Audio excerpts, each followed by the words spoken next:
서울 종로구 한복판, 빌딩 숲 사이로 비집고 서 있는 낡은 연립주택. 페인트가 벗겨진 외벽과 삐걱거리는 철문 사이로 스며드는 저녁 노을이 왠지 쓸쓸합니다. 이곳에서 29 정한결은 오늘도 고시원 책상 앞에서 끝없는 문제집과 씨름하고 있었습니다. 아, 진짜 이것도 틀렸네.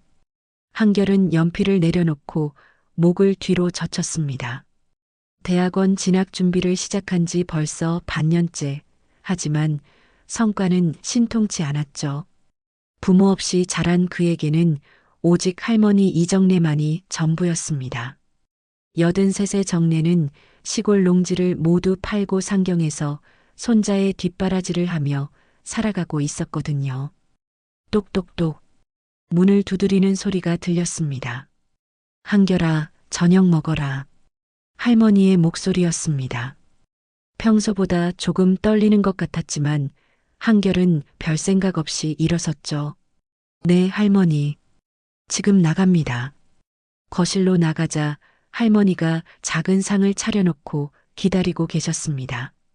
김치찌개와 계란말이, 그리고 늘 그렇듯 정성스럽게 담아낸 밑반찬들이 소박하게 놓여 있었어요. 하지만 뭔가 이상했습니다. 할머니가 자꾸만 한결의 얼굴을 힐끗힐끗 쳐다보는 거예요. 할머니, 왜 그러세요? 제 얼굴에 뭐 묻었나요? 아니다. 아무것도 아니야. 정래는 고개를 돌렸지만 계속해서 뭔가 말하고 싶어 하는 기색이 역력했습니다. 한결이 밥을 반쯤 먹었을 때 할머니가 조심스럽게 입을 열었어요. 한결아, 그 문서 하나 태워달라. 네, 무슨 문서요? 그냥 오래된 종이 하나.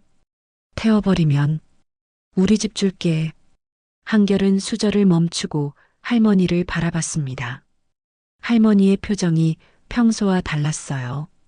뭔가 간절하면서도 두려워하는 듯한 눈빛이었죠. 할머니, 농담이시죠? 무슨 문서를 태운다고 집을 준다는 거예요? 농담 아니다. 진짜야. 그 문서 태워주면 아무도 모르게 그냥 불에 태워버리면 돼. 할머니의 목소리에는 절박함이 묻어났습니다. 하지만 한결은 여전히 이해할 수 없었어요. 대체 어떤 문서이기에 태워달라고 하는 걸까요? 그리고 왜 그걸 태우면 집을 준다는 건지 전혀 감이 오지 않았습니다. 할머니, 정확히 어떤 문서인데요? 보여주시면 안 될까요? 안 돼. 보면 안 돼. 정래는 갑자기 목소리를 높였습니다. 그 순간 할머니의 눈에서 눈물이 글썽거리는 게 보였어요. 한결은 깜짝 놀랐습니다. 평생 눈물 한 번 제대로 흘리는 걸 본 적 없는 할머니였거든요. 할머니, 왜 그러세요? 무슨 일 있으신 거예요? 아무것도 아니야. 그냥 태워달라는 거야. 그날 밤 한결은 잠이 오지 않았습니다. 할머니의 이상한 부탁이 계속 머릿속을 맴돌았어요. 문서를 태워달라는 것도 이상했지만 그보다 할머니의 표정이 더 신경 쓰였습니다. 뭔가를 숨기고 있다는 느낌이 강하게 들었거든요.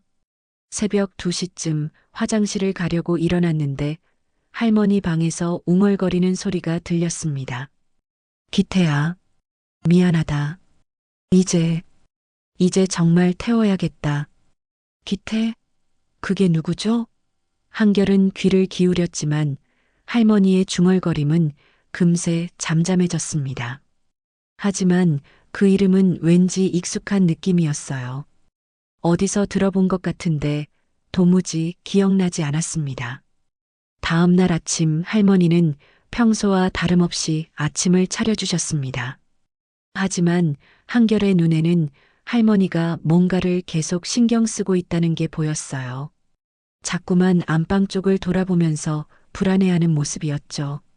할머니, 어젯밤에 말씀하신 그 문서, 그 얘기는 그만하자.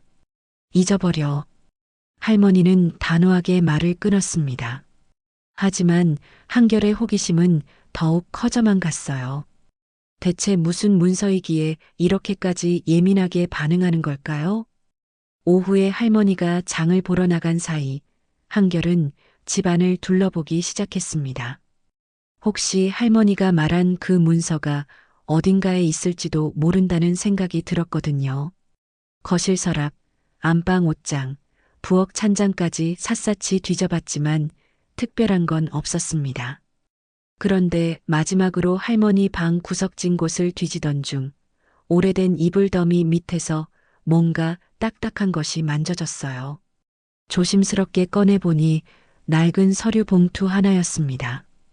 봉투는 누렇게 발해 있었고 겉면에는 아무것도 적혀 있지 않았어요. 한결의 심장이 빨라지기 시작했습니다.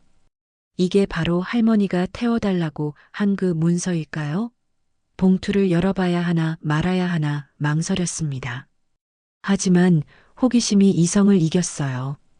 봉투를 조심스럽게 열어보니 안에는 오래된 부동산 증서 한 장이 들어 있었습니다. 그런데 등기 명의를 보는 순간 한결은 숨이 멎을 뻔했어요.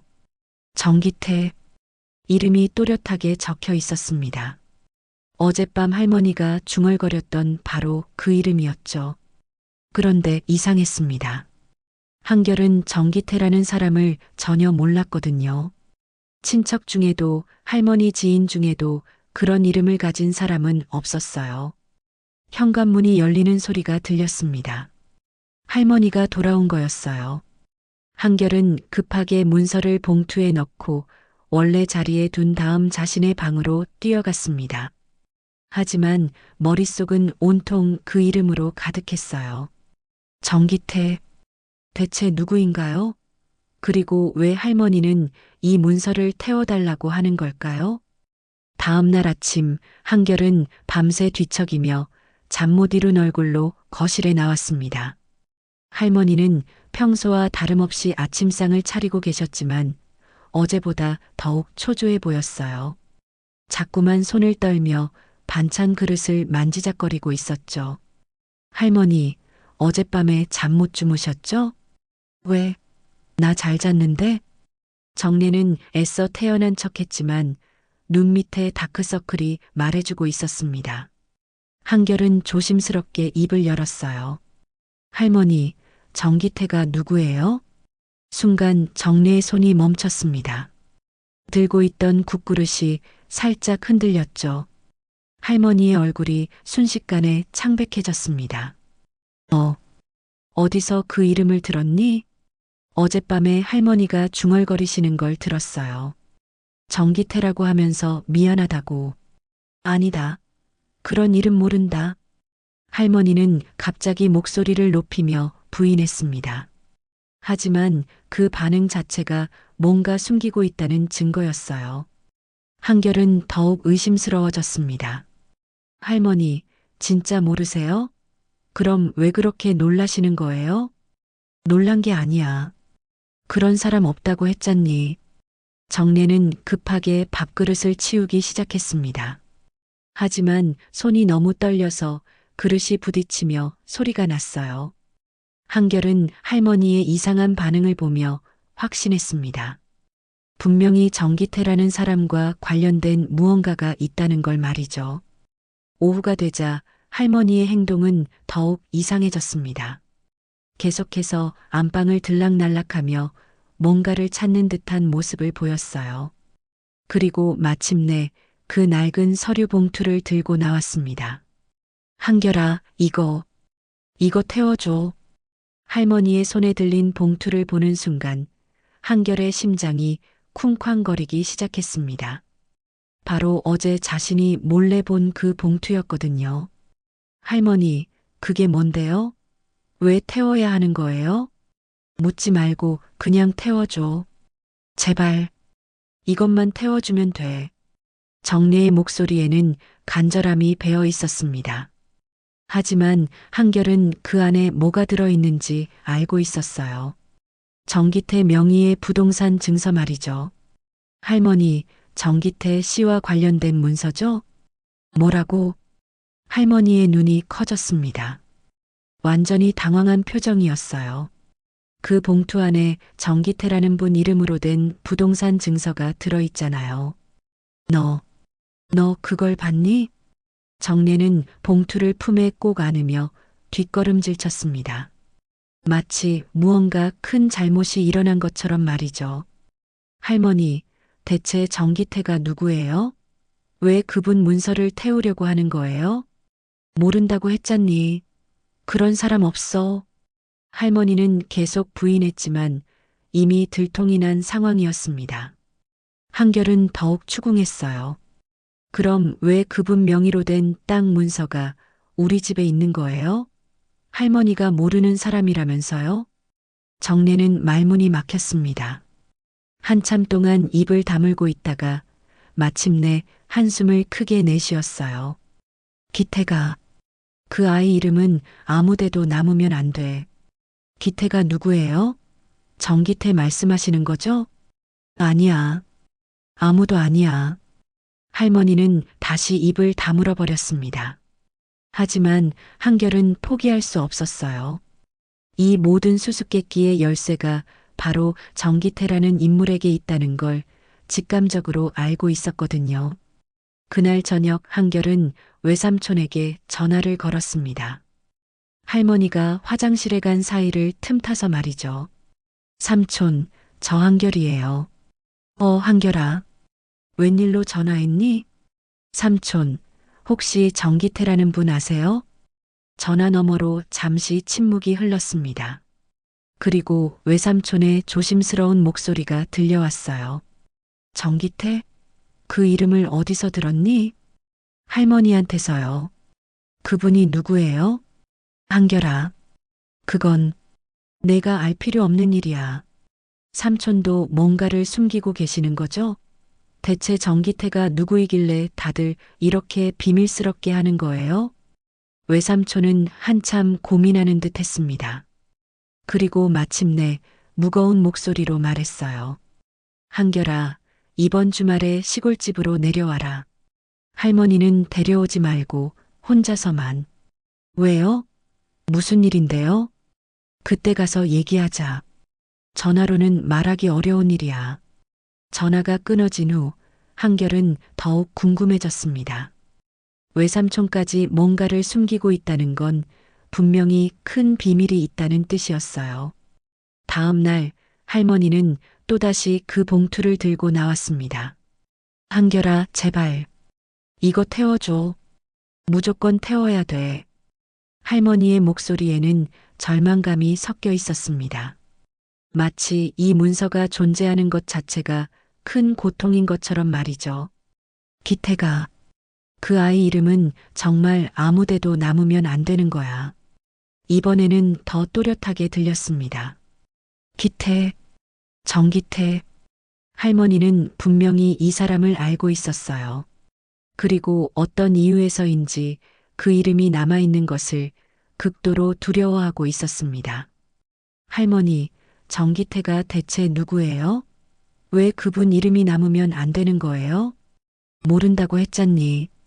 정례의 목소리는 점점 작아졌습니다. 그리고 눈에서는 눈물이 흘러내리기 시작했어요.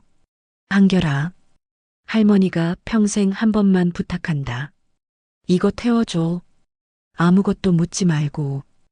한결은 울고 있는 할머니를 보며 마음이 아팠습니다. 하지만 동시에 더욱 궁금해졌어요. 대체 정기태가 누구이길래 할머니를 이렇게까지 괴롭게 하는 걸까요? 주말이 되자 한결은 외삼촌의 부탁대로 혼자서 시골집으로 향했습니다. 할머니에게는 친구를 만나러 간다고 거짓말을 했어요. 기차를 타고 가는 내내 마음이 무거웠습니다. 과연 외삼촌은 어떤 이야기를 해줄까요? 시골집에 도착하자 외삼촌이 심각한 표정으로 기다리고 있었습니다. 한결아, 앉아라. 중요한 얘기가 있다. 삼촌, 정기태가 누구예요? 외삼촌은 한숨을 크게 쉬었습니다. 그리고 오래된 사진첩을 꺼내더니 한 장의 사진을 보여주었어요. 사진 속에는 젊은 시절의 할머니가 서 있었습니다. 그런데 할머니 옆에는 한결과 놀랍도록 닮은 남자아이가 있었어요. 그리고 그 아이의 교복 명찰에 또렷하게 적힌 이름. 정기태. 한결의 온몸에 전율이 흘렀습니다.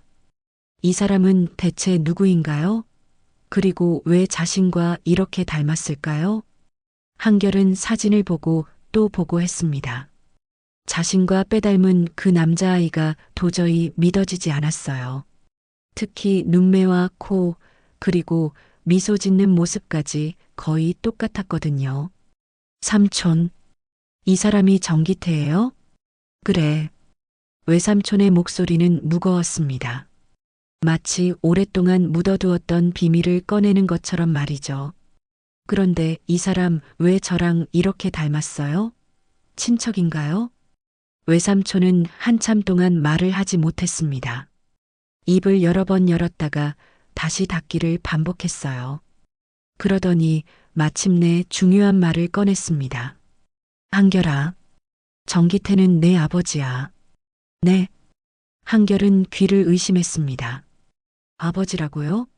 그런데 할머니는 늘 아버지에 대해서는 입을 다물고 살았어요. 물어봐도 도망간 놈, 죽은 셈 치고 살아라, 이런 말만 했었거든요. 잠깐요, 삼촌. 제 아버지 이름이 정기태라고요? 그래. 내 아버지 이름이 정기태다. 한결의 머릿속이 하얘졌습니다. 그러면 할머니가 태우려고 했던 그 부동산 증서는 아버지 명의였다는 뜻이었어요. 그런데 왜 할머니는 아버지 이름이 적힌 문서를 태우려고 했을까요? 삼촌, 그러면 왜 할머니는 아버지 문서를 태우려고 하는 거예요? 그리고 왜 아버지 이름을 숨기려고 하는 거죠? 외삼촌은 깊은 한숨을 쉬었습니다. 한결아, 내 아버지에 대한 이야기는 참 복잡하다. 할머니가 그 문서를 태우려고 하는 건 아마도 뭐예요? 죄책감 때문일 거야. 죄책감이요? 외삼촌은 담배를 꺼내 물었습니다. 평소에 담배를 피우지 않는 분이었는데 오늘따라 손이 떨리고 있었어요. 내 아버지 기태는 20살 때 이 마을을 떠났어. 할머니와 크게 싸우고 나서 말이야. 왜 싸우셨는데요? 땅 때문이었지. 기태가 할머니 몰래 마을 땅을 다 팔아버렸거든. 한결은 충격을 받았습니다. 아버지가 할머니 땅을 팔았다고요? 왜 그랬을까요? 아버지가 왜 할머니 땅을 팔았을까요? 그때 우리 집이 빚이 많았어. 할머니가 아프셔서 병원비가 많이 들었고, 기태 대학 등록금도 마련해야 했고, 그런데 기태가 어떻게 알았는지 몰래 땅을 다 팔아서 빚을 갚고 사라진 거야. 외삼촌의 설명을 들으며 한결은 복잡한 기분이 들었습니다. 아버지가 가족을 위해서 그런 일을 했던 거라면 왜 할머니는 그렇게 싫어하는 걸까요? 그런데 삼촌, 마을 사람들은 뭐라고 하던가요? 그게 문제였지. 마을 사람들은 기태를 도둑놈 취급했어. 어머니 몰래 땅을 팔았다는 게 알려지니까 말이야. 한결은 이해가 갔습니다. 아무리 좋은 의도였다고 해도 어머니 허락 없이 땅을 판 것은 잘못된 일이었으니까요. 할머니는 얼마나 화나셨을까요? 화를 넘어서 상처받으셨지. 기태가 왜 미리 상의하지 않았냐면서 며칠 동안 밥도 안 드시고 우셨어. 외삼촌은 계속해서 과거 이야기를 들려주었습니다.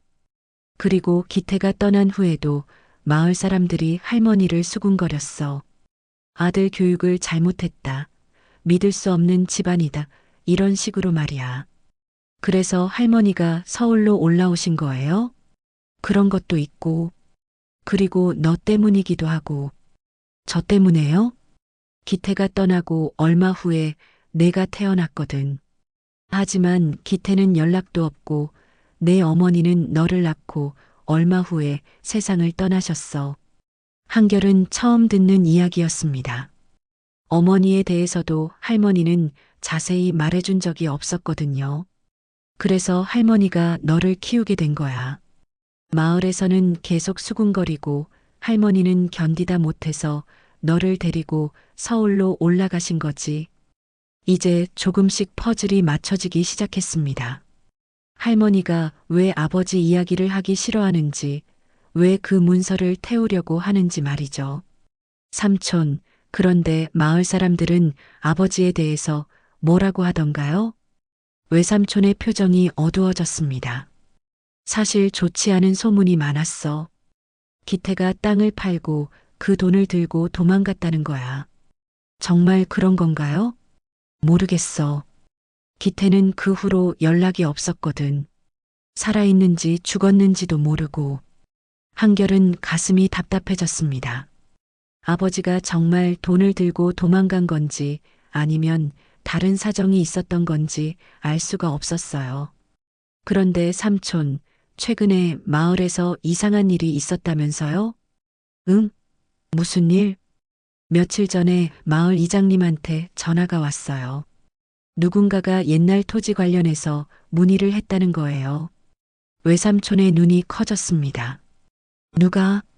모른대요. 하지만 정기태 이름으로 된 땅에 대해서 물어봤다고 하더라고요. 정말? 언제? 한 달 전쯤이라고 하던데요. 외삼촌은 잠시 생각에 잠겼습니다. 그러더니 갑자기 무언가 떠오른 듯한 표정을 지었어요. 한결아, 혹시 그 문의한 사람이 황 이사는 아닐까? 황 이사가 누구예요? 예전에 마을 유지였던 사람이야. 요즘에는 리조트 개발 사업을 하고 있어. 리조트요? 응. 우리 마을 뒷산에 큰 리조트를 짓겠다고 하면서 땅을 사들이고 있거든. 한결은 뭔가 불길한 예감이 들었습니다. 혹시 그 리조트 부지에 아버지 땅도 포함되어 있나요? 그럴 수도 있지. 기태가 팔았던 땅이 바로 그 근처였거든. 외삼촌의 말을 들으며 한결은 점점 더 복잡한 상황이라는 걸 깨달았습니다. 단순히 가족의 과거 이야기가 아니라 현재 진행형인 문제일 수도 있다는 생각이 들었어요. 삼촌, 제가 그 황 이사를 만나볼 수 있을까요? 왜? 위험할 수도 있어. 아버지에 대한 진실을 알고 싶어요. 그리고 할머니가 왜 그렇게 괴로워하는지도요.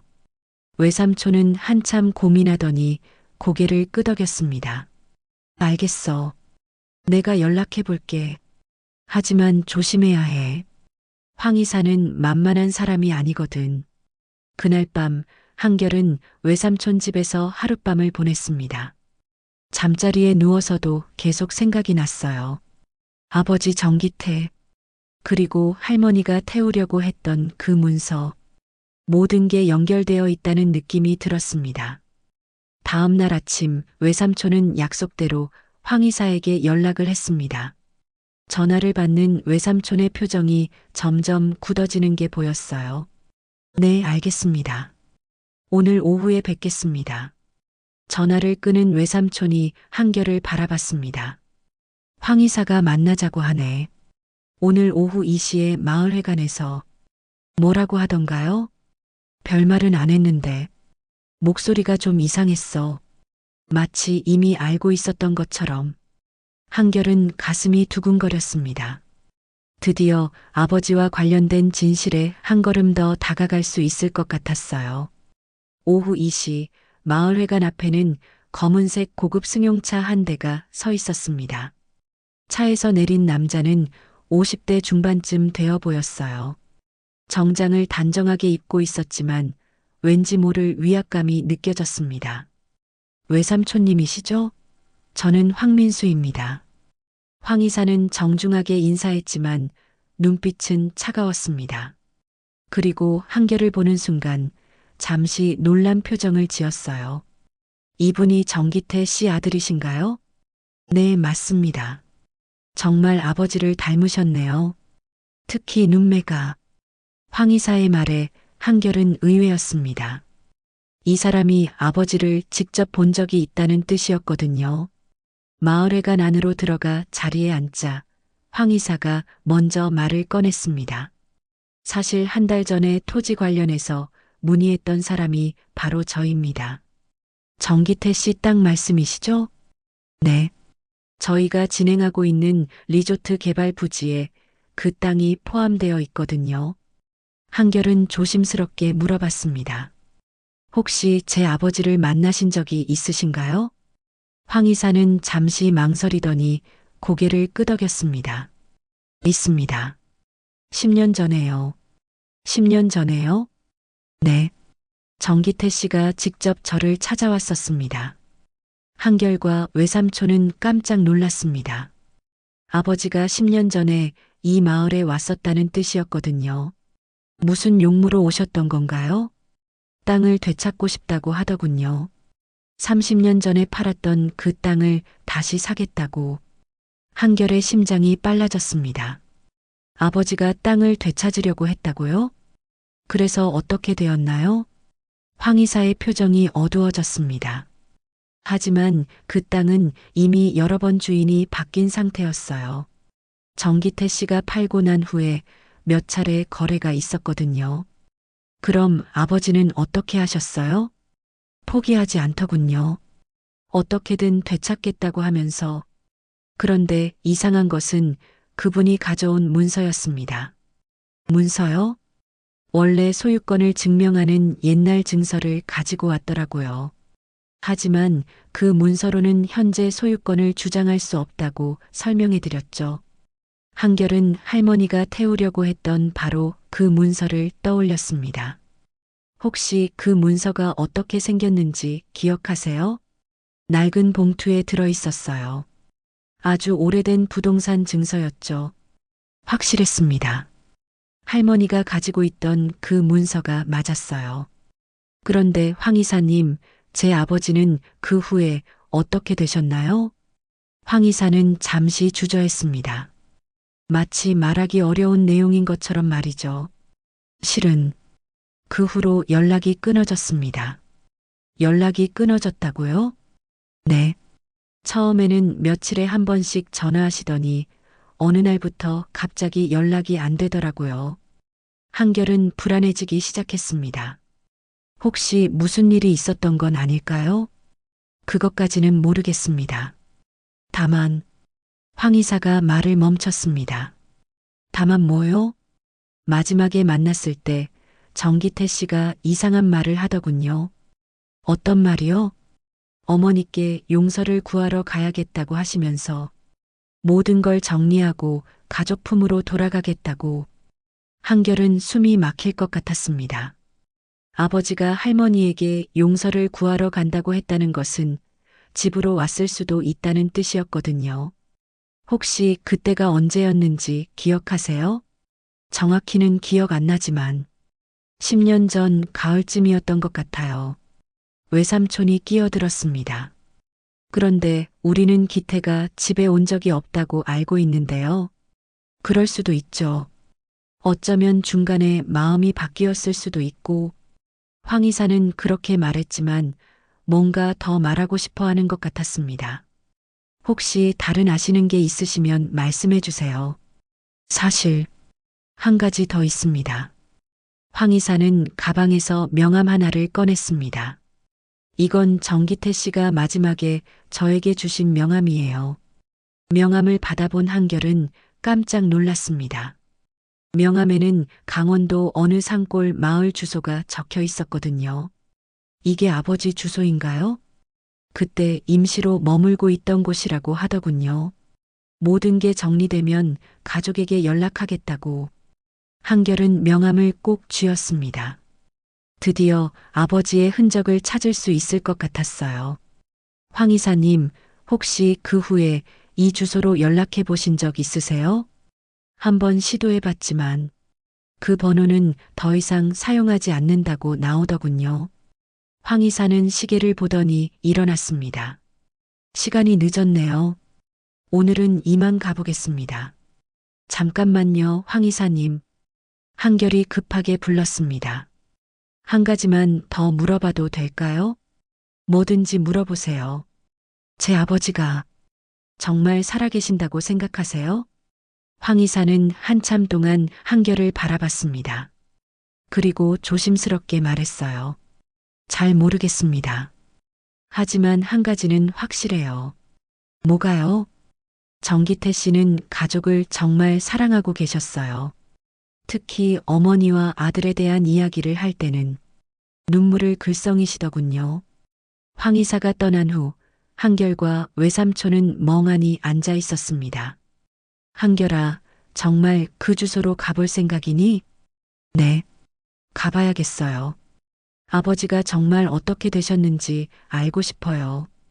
외삼촌은 걱정스러운 표정을 지었습니다. 위험할 수도 있어. 10년이나 지났는데. 그래도 가봐야겠어요. 할머니한테도 진실을 말해드려야죠. 한결은 명함을 다시 한번 들여다봤습니다.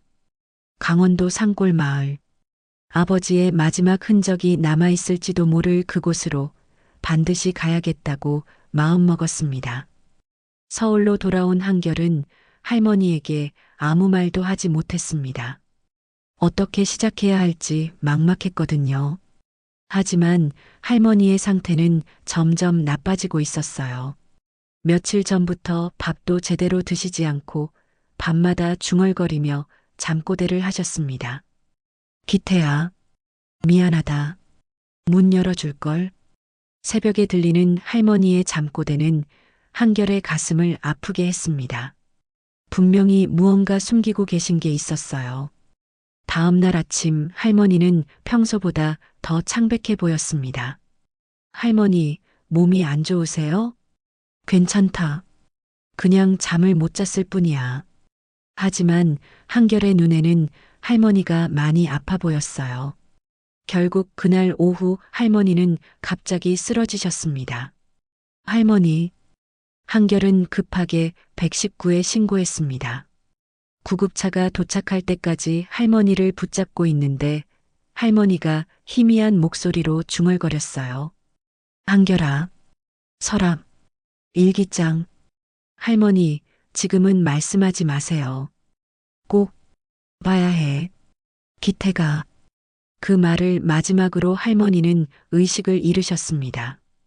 병원에서 할머니는 중환자실에 입원하셨습니다. 의사 선생님은 과로와 스트레스로 인한 일시적 실신이라고 했지만 나이를 고려하면 조심해야 한다고 하셨어요. 할머니가 안정을 찾은 후 한결은 집으로 돌아와 할머니가 말씀하신 서랍을 뒤져봤습니다.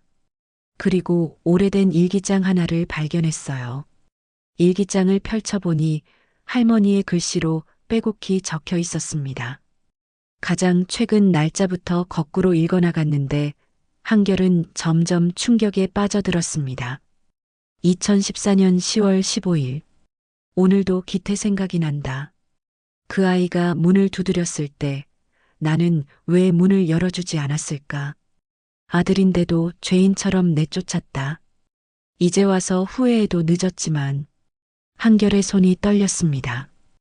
아버지가 정말 집에 왔었다는 뜻이었어요. 계속해서 일기를 읽어나갔습니다. 2014년 10월 10일. 기태가 돌아왔다. 30년 만에. 하지만 나는 차마 얼굴을 볼 수가 없었다. 그 아이가 울면서 용서해달라고 했지만 나는 문을 열어주지 않았다. 마을 사람들 눈이 무서워서. 한결은 일기장을 읽으며 눈물이 나기 시작했습니다. 2014년 10월 12일. 기태가 또 왔다. 이번에는 한결이 얘기를 하더라. 손자를 꼭 보고 싶다고, 모든 걸 돌려놓고 가겠다고. 하지만 나는 또 문을 열지 않았다. 왜 그랬을까? 2014년 10월 14일. 기태가 마지막으로 왔다. 문 앞에서 3시간을 기다렸다. 비가 와서 흠뻑 젖었는데도 나는 그 모습을 창문 틈으로 보면서도 문을 열어주지 않았다. 그 아이가 떠날 때 남긴 봉투. 아직도 문 앞에 있다. 한결은 급하게 현관문을 열어봤습니다. 혹시 그 봉투가 아직 있을까 싶어서 말이죠. 하지만 당연히 아무것도 없었어요. 일기를 계속 읽어나갔습니다. 2014년 10월 16일. 봉투를 열어봤다. 안에는 한결이 이름으로 된 토지 문서가 들어있었다. 기태가 모든 재산을 손자에게 넘기고 간 것이다. 그리고 편지도 있었다. 편지. 한결은 급하게 일기장을 뒤졌습니다. 그리고 일기장 뒤편에 접혀진 편지 한 장을 발견했어요. 편지를 펼쳐보니 아버지의 글씨였습니다. 어머니께 30년 동안 용서를 구하고 싶었습니다.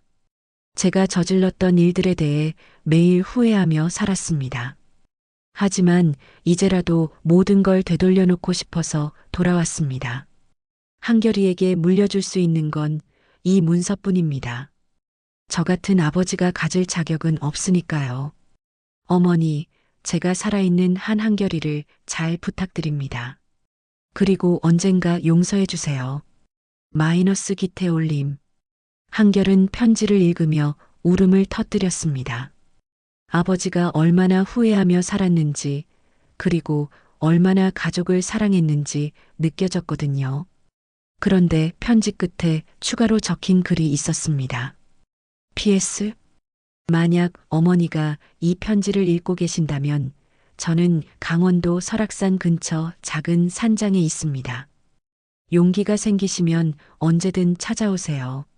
아니면 한결이라도. 한결은 즉시 황 이사가 준 명함을 꺼냈습니다.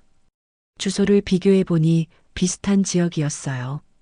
다음 날 한결은 병원에서 의식을 되찾은 할머니를 만났습니다. 할머니, 깨어나셨네요. 정내는 한결을 보더니 눈물을 흘리기 시작했습니다. 한결아, 할머니가 너무 잘못했구나. 할머니, 일기장 읽었어요. 그리고 아버지 편지도. 할머니는 더욱 울음을 터뜨렸습니다. 내가 문을 열어줬어야 했는데, 그 아이가 그렇게 빌었는데. 할머니, 이제라도 늦지 않았어요. 아버지를 찾으러 가요. 한결아, 그런데 혹시 기태가 아직? 모르겠어요.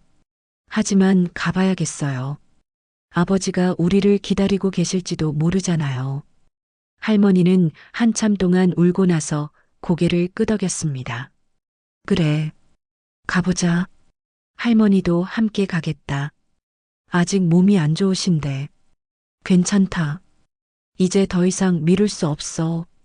30년 동안 미룬 사과를 이제라도 해야겠다. 며칠 후 할머니가 태어나시자 한결과 할머니는 함께 강원도로 향했습니다. 기차를 타고 가는 내내 할머니는 창밖을 바라보며 중얼거리셨어요. 기태야, 엄마가 간다. 이제라도 늦지 않았기를. 설악산 근처에 도착한 후 한결과 할머니는 편지에 적힌 주소를 찾아 헤맸습니다. 산골 마을이라 길을 찾기가 쉽지 않았어요. 마을 사람들에게 물어보니 그곳은 오래전부터 사람이 살지 않는 폐가라고 했습니다. 10년 전쯤에 한 남자가 와서 살았는데 언제부턴가 보이지 않더라고. 마을 어르신의 말을 듣고 한결과 할머니는 더욱 불안해졌습니다. 드디어 그 산장을 찾았을 때 한결은 숨이 멎을 뻔했습니다. 건물은 반쯤 무너져 있었고 주변은 잡초가 무성했어요. 분명히 오랫동안 사람이 살지 않은 곳이었습니다. 조심스럽게 안으로 들어가자 바닥에 낡은 옷가지들이 흩어져 있었습니다. 그리고 구석진 곳에서 한결은 무언가를 발견했어요. 낡은 신분증과 찢어진 종이 조각들이었습니다. 신분증을 확인해 보니 정기태, 분명히 아버지의 것이었습니다. 한결은 떨리는 손으로 아버지의 신분증을 집어들었습니다. 분명히 정기태라고 적혀 있었어요. 그런데 신분증 옆에는 찢어진 종이 조각들이 흩어져 있었습니다. 할머니, 이게 아버지 신분증이에요. 정래는 신분증을 받아들고 한참 동안 바라봤습니다. 그러더니 목이 메어 말을 할 수 없었어요. 기태야, 우리 기태. 한결은 찢어진 종이 조각들을 하나씩 주워 모았습니다. 뭔가 글씨가 적혀 있는 것 같았거든요. 조각들을 맞춰보니 편지 같은 것이었어요. 할머니, 이것 좀 보세요. 아버지가 쓰신 것 같아요. 정래와 한결은 함께 종이 조각들을 맞춰 나갔습니다. 시간이 오래 걸렸지만 마침내 글자를 읽을 수 있었어요. 이 문서가 다시 가족품으로 돌아가길. 한결아, 내 이름으로 돌려놓았다. 나 같은 놈이 가진 자격은 없으니까. 한결의 가슴이 뭉클해졌습니다. 아버지가 마지막까지 가족을 생각하고 계셨다는 걸 알 수 있었거든요. 계속해서 조각들을 맞춰나가자 더 많은 내용이 드러났습니다. 어머니, 죄송합니다. 30년 동안 도망자로 살았지만 이제는 용서를 구할 용기를 찾았습니다. 하지만 어머니가 문을 열어주지 않으시니 저는 어떻게 해야 할지.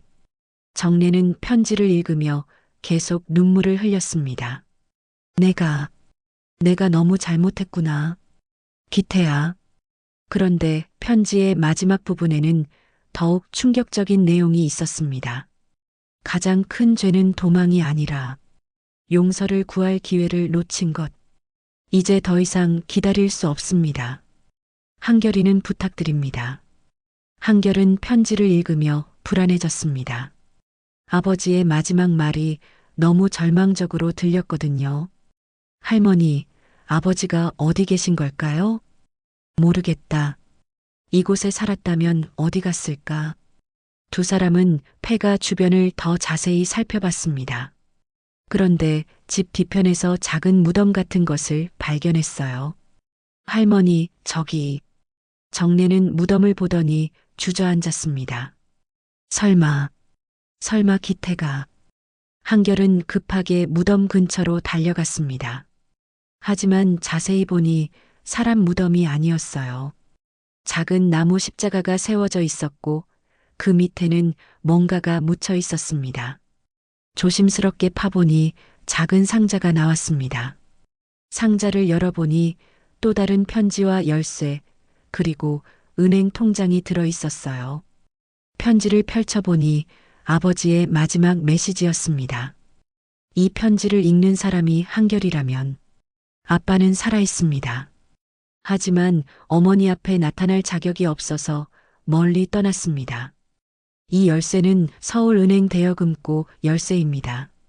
거기에 한결이를 위한 모든 것을 넣어뒀습니다. 한결과 정래는 서로를 바라봤습니다. 아버지가 살아계시다는 소식에 안도했지만 동시에 복잡한 기분이었어요. 할머니, 아버지가 살아계세요. 그래, 다행이다. 정말 다행이야. 정래는 울음을 터뜨렸습니다. 아들이 살아있다는 사실이 너무 기뻤거든요. 편지를 계속 읽어나갔습니다. 한결아, 아빠가 너에게 해줄 수 있는 건 이것뿐이야. 할머니를 잘 모시고 행복하게 살아라. 그리고 언젠가 아빠가 당당해질 수 있는 날이 오면 그때 다시 만나자. 편지 끝에는 주소가 적혀 있었습니다. 하지만 구체적인 곳이 아니라 바다가 보이는 작은 마을이라고만 적혀 있었어요. 할머니, 아버지를 찾으러 가야겠어요. 그래, 가자. 이번에는 내가 직접 가서 사과해야겠다. 두 사람은 서울로 돌아와 은행을 찾았습니다. 열쇠로 대여금고를 열어보니 놀라운 것들이 들어 있었어요. 먼저 두꺼운 봉투가 있었는데 안에는 현금과 함께 부동산 서류들이 들어 있었습니다. 모두 한결 명의로 되어 있었어요. 이게 다 뭐예요? 또 다른 편지가 있었습니다. 한결아, 아빠가 30년 동안 모은 돈이야. 할머니가 팔았던 땅들을 다시 사들인 거야. 이제 모두 내 이름으로 되어 있어. 할머니와 함께 고향으로 돌아가서 행복하게 살아라. 한결은 서류들을 하나씩 확인해 봤습니다. 정말로 옛날 할머니 땅들이 모두 한결 명의로 되어 있었어요. 할머니, 아버지가 할머니 땅을 다시 되찾으셨어요.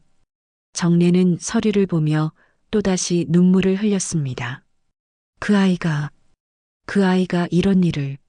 그런데 대여금고 맨 밑에는 작은 녹음기가 하나 있었습니다. 한결이 재생 버튼을 누르자 아버지의 목소리가 흘러나왔어요. 한결아, 아빠 목소리야. 처음 들어보지? 아빠는 너를 정말 보고 싶어?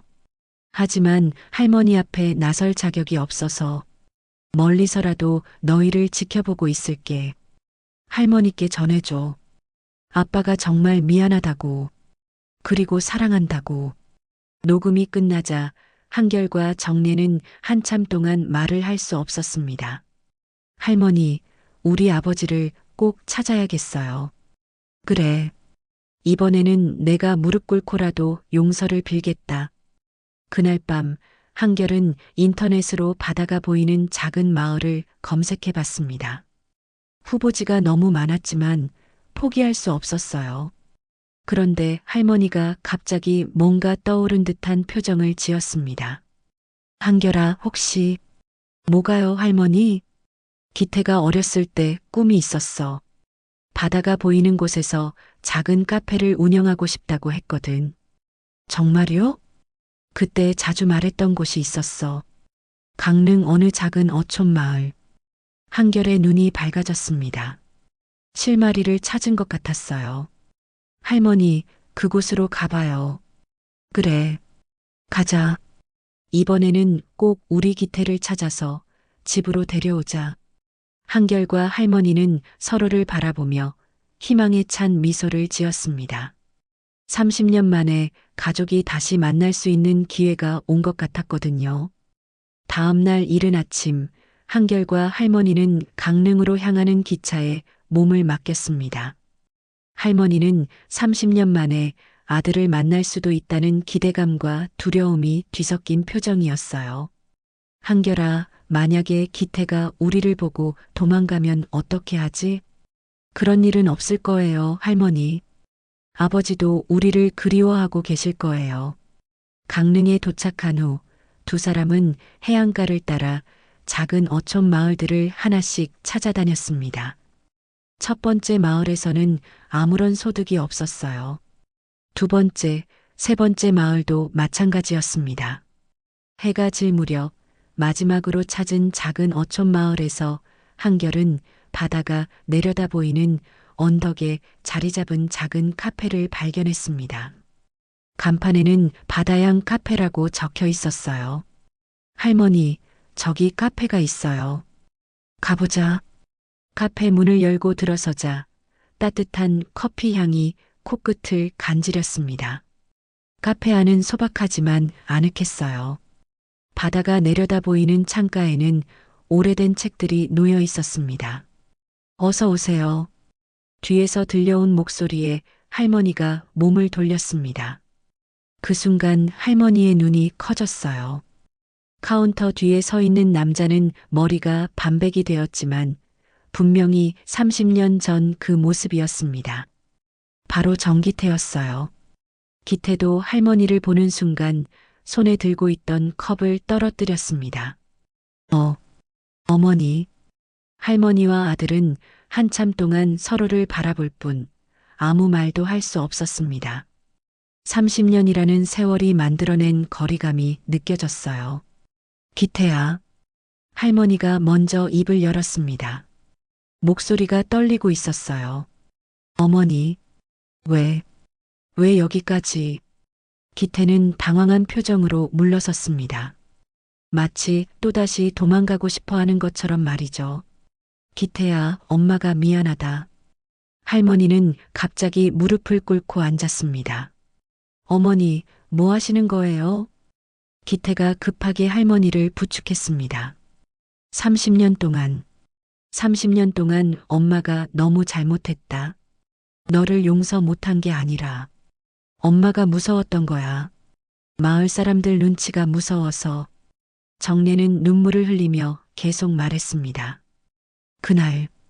그날 내가 문을 두드렸을 때 엄마는 안에서 다 보고 있었어. 비에 젖어서 3시간을 기다리는 것도. 하지만 문을 열어줄 용기가 없었어. 기태도 눈물을 글썽이기 시작했습니다. 어머니, 괜찮습니다. 저도 잘못이 많았어요. 아니야. 내가 뭘 잘못했니? 가족을 위해서 그런 거였는데. 엄마가 너무 고집스러웠어. 한결은 이 감동적인 순간을 지켜보며 가슴이 뭉클해졌습니다. 드디어 가족이 다시 만나게 된 거였어요. 아버지, 한결이 조심스럽게 말을 걸었습니다. 기태는 한결을 보더니 깜짝 놀랐어요. 한결이구나. 이렇게 컸네. 네, 아버지. 저 한결이에요. 기태는 한결에게 다가가 어깨를 만져봤습니다. 정말, 정말 많이 컸구나. 아빠가 너무 미안해. 아버지, 은행 대여금고에서 모든 걸 봤어요. 할머니 땅도 다시 사주시고. 기태는 당황한 표정을 지었습니다. 그걸 어떻게 해? 아버지가 남겨주신 열쇠로요. 녹음된 목소리도 들었어요. 기태는 한숨을 깊게 쉬었습니다. 그렇게 될 줄은 몰랐는데. 할머니가 일어나더니 기태의 손을 잡았습니다. 기태야, 이제 집으로 가자. 서울로 돌아가서 함께 살자. 어머니. 하지만 마을 사람들이 상관없어. 이제 엄마는 아무것도 무섭지 않아. 내 아들이 돌아왔는데 뭐가 무서워? 기태는 할머니의 단호한 말에 감동했습니다. 정말, 정말 괜찮으실까요? 당연하지. 우리 기태가 뭘 잘못했다고. 그날 밤 세 사람은 카페에서 밤새 이야기를 나눴습니다. 30년 동안 쌓인 이야기들을 풀어놨어요. 기태는 그동안 어떻게 살았는지 들려주었습니다. 처음에는 정말 힘들었어요. 죄책감 때문에 제대로 살 수가 없었거든요.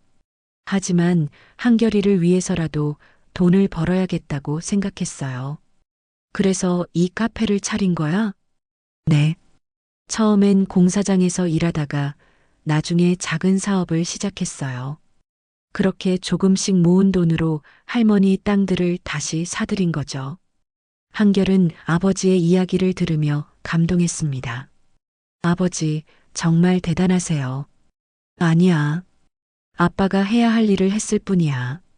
할머니도 그동안의 후회를 털어놨습니다. 기태야, 엄마가 그 문서를 태우려고 했던 건 알고 있지? 네. 한결이한테 들었어요. 그건 내 이름을 지우고 싶어서가 아니라 엄마 자신을 지우고 싶었던 거야. 너를 버린 나쁜 엄마라고 생각했거든. 기태는 할머니의 손을 꼭 잡았습니다. 어머니, 그런 말씀 마세요. 어머니는 저에게 세상에서 가장 소중한 분이에요. 다음 날 아침 기태는 카페 문을 닫고 서울로 떠날 준비를 했습니다. 아버지, 이 카페는 어떻게 해요? 팔 거야. 이제 서울에서 새로 시작하고 싶어. 새로 시작이요? 응. 이번에는 가족과 함께 말이야. 기태는 카페 열쇠를 마지막으로 돌리며 지난 시간들을 되돌아봤습니다. 여기서 혼자 지낸 시간도 소중했지만 이제는 가족과 함께 할 시간이야. 서울로 돌아가는 기차 안에서 세 사람은 미래에 대해 이야기했습니다. 한결아, 내가 원한다면 그 땅에 뭔가 의미 있는 걸 지어보자. 의미 있는 거요? 응. 도서관이라든지 마을 사람들을 위한 시설이라든지. 한결은 아버지의 제안에 눈이 밝아졌습니다. 좋은 생각이에요, 아버지. 할머니도 미소를 지었습니다. 그래, 우리 기태 이름으로 좋은 일 하자. 어머니, 제 이름 말고 가족 이름으로 해요. 가족 이름? 정한결 기념관이 어떨까요? 새로운 시작을 위해서요. 한결은 아버지의 말에 감동했습니다. 정말로 새로운 시작이 될 것 같았어요.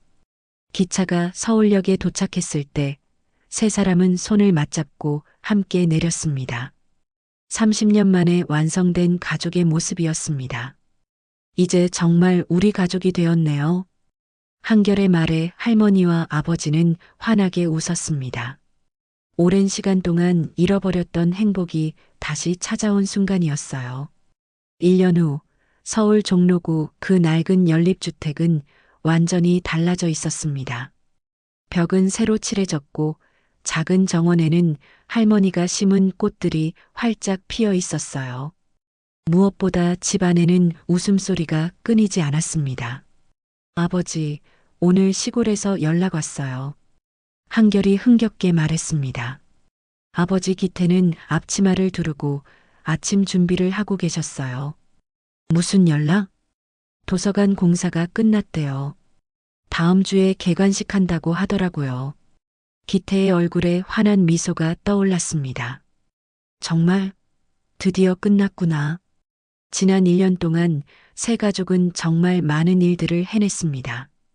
기태가 되찾아준 고향 땅에 작은 도서관과 마을 사랑방을 지었거든요. 마을 아이들이 공부할 수 있고 어르신들이 모여서 이야기를 나눌 수 있는 공간이었어요. 할머니도 좋아하시겠어요. 정래는 요즘 부쩍 건강해지셨습니다. 아들이 돌아온 후로 표정도 밝아지고 자주 웃으시게 되었어요. 한결아, 간판은 뭐라고 달기로 했다고? 정기태 기념관이요. 아니야, 바꿔야겠어. 기태가 갑자기 말했습니다. 왜요, 아버지? 정한결 기념관으로 하자. 새로운 시작을 위해서. 한결은 아버지의 말에 감동했습니다. 정말로 과거에 얽매이지 않고 새롭게 시작하려는 아버지의 마음이 느껴졌거든요. 그날 오후 세 사람은 함께 고향으로 향했습니다. 기차 안에서 할머니가 말씀하셨어요. 기태야, 정말 고마워. 뭐가요, 어머니? 이 모든 걸 우리 가족을 다시 만들어줘서. 기태는 할머니의 손을 잡았습니다. 어머니가 용서해 주셔서 가능한 일이었어요. 고향 마을에 도착하자 마을 사람들이 모두 나와서 반겨주었습니다. 1년 전만 해도 기태를 바라보는 시선이 차가웠는데 이제는 완전히 달라져 있었어요. 기태야, 정말 대단한 일 했구나. 마을에 이런 좋은 시설을 만들어주다니. 마을 사람들의 따뜻한 말에 기태는 눈시울이 붉어졌습니다. 드디어 개관식이 시작되었습니다. 간판을 가린 천을 걷어내자 정한결 기념 도서관이라는 글씨가 나타났어요. 와! 마을 아이들이 박수를 쳤습니다. 한결은 가슴이 벅차올랐어요. 개관식에서 한결이 인사말을 했습니다. 이 도서관은 제 아버지 정기태와 할머니 이정래, 그리고 저 정한결, 우리 가족 모두의 이름으로 짓는 겁니다. 누구의 이름도 지우지 않고 모두 함께 기억하는 공간이 되었으면 좋겠습니다. 박수 소리가 우렁차게 울려 퍼졌습니다. 도서관 안에는 특별한 전시 공간이 있었습니다. 할머니가 태우려고 했던 그 문서가 유리 액자에 고이 모셔져 있었어요. 그리고 그 옆에는 이런 글이 적혀 있었습니다. 가족의 이름은 절대 지워지지 않습니다. 사랑으로 다시 새겨질 뿐입니다. 할머니는 그 문구를 보며 눈물을 흘렸습니다. 누구의 이름도 더는 지우지 않겠어.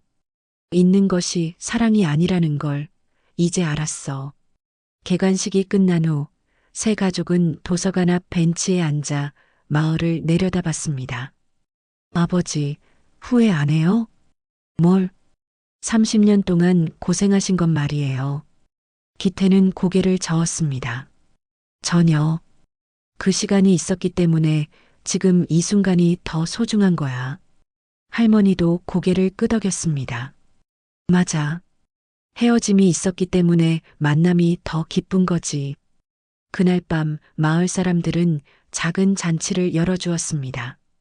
오랜만에 마을에 경사가 생겼다며 모두 기뻐했어요. 잔치가 한창일 때 한결은 혼자 도서관으로 걸어갔습니다. 고요한 밤 달빛이 비치는 도서관은 정말 아름다웠어요. 아버지와 할머니가 뒤따라와 한결 옆에 서셨습니다. 한결아, 뭘 생각하고 있니? 그냥 신기해요. 1년 전만 해도 아버지가 누군지도 몰랐는데 이렇게 함께 서 있다는 게. 기태가 한결의 어깨에 손을 올렸습니다. 앞으로도 계속 함께 할 거야. 절대 다시는 떨어지지 않을 거고. 약속해요, 아버지. 약속한다. 세 사람은 서로를 바라보며 미소를 지었습니다. 그리고 다음 날 서울로 돌아가는 길에 할머니가 중요한 발표를 하셨어요. 한결아, 기태야. 할머니가 결정한 게 있어. 뭐예요, 할머니? 우리 이제 여기서 살자. 고향으로 돌아와서. 한결과 기태는 깜짝 놀랐습니다. 정말요, 할머니? 그래. 서울에서 30년 동안 살았으니 이제 고향에서 30년 더 살고 싶어. 우리 가족이 다시 만든 이곳에서 말이야. 기태는 할머니의 손을 잡았습니다. 좋은 생각이에요, 어머니. 한결도 고개를 끄덕였습니다. 저도 여기서 새로 시작하고 싶어요. 그렇게 세 가족은 고향으로 완전히 돌아왔습니다. 도서관 근처에 작은 농막을 지어서 함께 살기 시작했어요. 매일 아침 할머니는 도서관에서 아이들에게 옛날 이야기를 들려주시고 아버지는 마을 일을 도우며 지냈습니다. 한결은 서울과 고향을 오가며 대학원 공부를 계속했어요. 어느 봄날 도서관 정원에서 할머니가 꽃을 심고 계실 때 한결이 물어봤습니다. 할머니, 행복하세요? 정례는 흙 묻은 손을 털며 환하게 웃었습니다. 당연하지. 우리 가족이 모두 함께 있는데 이보다 더 행복할 게 어디 있겠니? 그 순간 기태가 도서관에서 나와 두 사람에게 다가왔습니다. 뭘 그렇게 이야기하고 있어요? 행복하냐고 묻더라. 기태도 미소를 지었습니다. 그럼 당연히 행복하죠. 우리 모두 함께니까. 세 사람은 서로를 바라보며 웃었습니다. 30년 만에 완성된 진짜 가족의 모습이었어요. 그리고 도서관 간판이 햇살에 반짝이며 이렇게 말하는 것 같았습니다. 사랑하는 사람의 이름은 절대 사라지지 않는다. 마음속에서 영원히 빛난다.